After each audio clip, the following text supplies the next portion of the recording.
Welcome back everyone. बात करेंगे Bajaj finance share के बारे में। देखिए, बजाज फाइनेंस शेयर में आज की ट्रेडिंग सेशन में कंसोलिडेशन का माहौल हमने यहाँ पर देखा है ना। किस तरीके से स्टॉक क्या किया, एक 10-15 5 से 10 पॉइंट के बीच में घूमते हुए हमने पूरे दिन स्टॉक को देख लिया।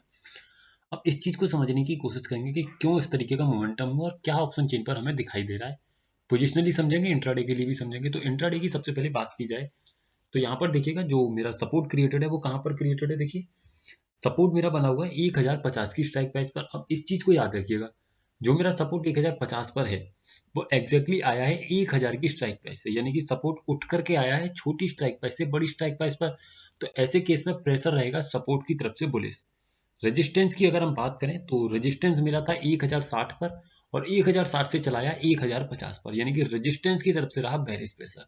तो ओवरऑल अगर समझा जाए तो ओवरऑल कहने का मतलब ये हुआ कि रेजिस्टेंस में हो गया 1000, यानी कि स्टॉक में हो गया 1050 की लेवल पर एकदम स्टक होने का तैयारी।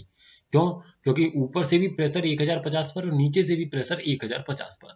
तो अब ऐसे केस में अगर 1050 की स्ट्राइक प्राइस पर एक लाइन में खींचूं तो आपको ये देखने को मिलेगा कि स्टॉक में क्या हो रहा है। यहाँ पर देखिए, स्टॉक 1050 से नीचे की तरफ ही आपको दिखाई दिया, ऊपर न जाते हुए। अब ऐसा क्यों हुआ, इस चीज को भी समझ लीजिए। देखिए, जब मेरा सपोर्ट 1000 से कहां पर आया, 1050 की स्ट्राइक प्राइस पर आया, उसी के साथ में 1040 पर मेरा एक हाईएस्ट ओपर वॉल्यूम क्रिएटेड है।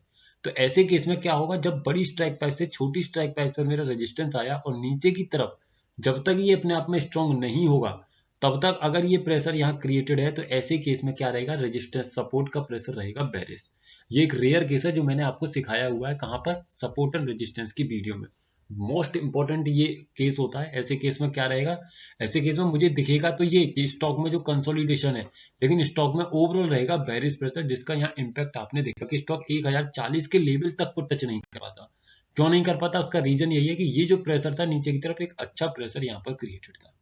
तो आई होप आपको ये चीज तो समझ में आई होगी, और इसीलिए स्टॉक क्या कर रहा था, बार बार 140 के ही लेवल पर आ रहा है, टच करके ऊपर चला जा रहा है, फिर आ रहा है, फिर 1040 पर ही आने का प्रयास कर रहा है। ये आप देख सकते हैं, पूरे दिन स्टॉक इसीलिए 1040 पर स्टक रह गया। अब अगर आने वाली ट्रेडिंग सेशन में पोजिशनली सबसे पहले समझें तो पोजिशनली तो अभी खरीदारी नहीं करनी चाहिए। अब ऐसा मैं क्यों कह रहा हूँ, ऐसा मैं इसलिए कह रहा हूँ कि 1050 पर जो मेरा सपोर्ट है वो आया तो 1000 से है, लेकिन इसकी परसेंटेज अभी भी 97% के आसपास है। तो अगर गलती से ये नीचे की तरफ अगेन बैक गया तो ऐसे केस में फिर फ्री फॉल आपको देखने को मिल सकता है। तो इसीलिए अभी पोजिशनली खरीदारी मत कीजिए, वेट कीजिए आने वाले ट्रेडिंग सेशंस में, समझिए पहले डेटा को, आफ्टर दैट ही अपनी न्यू पोजीशन को इनिशिएट करने की कोशिश कीजिए। वीडियो सिर्फ एजुकेशनल पर्पज है सर, किसी भी तरीके की बाइंग सेलिंग होल्डिंग की सलाह नहीं है। अगर किसी स्टॉक के बारे में क्वेरी है तो इस नंबर पर व्हाट्सअप कर सकते हैं, और अगर हमारे व्हाट्सएप चैनल पर जुड़ना चाहते हैं तो जुड़ सकते हैं। लिंक आपको उसका नीचे डिस्क्रिप्शन में मिल जाएगा। Thank you so much for watching the video.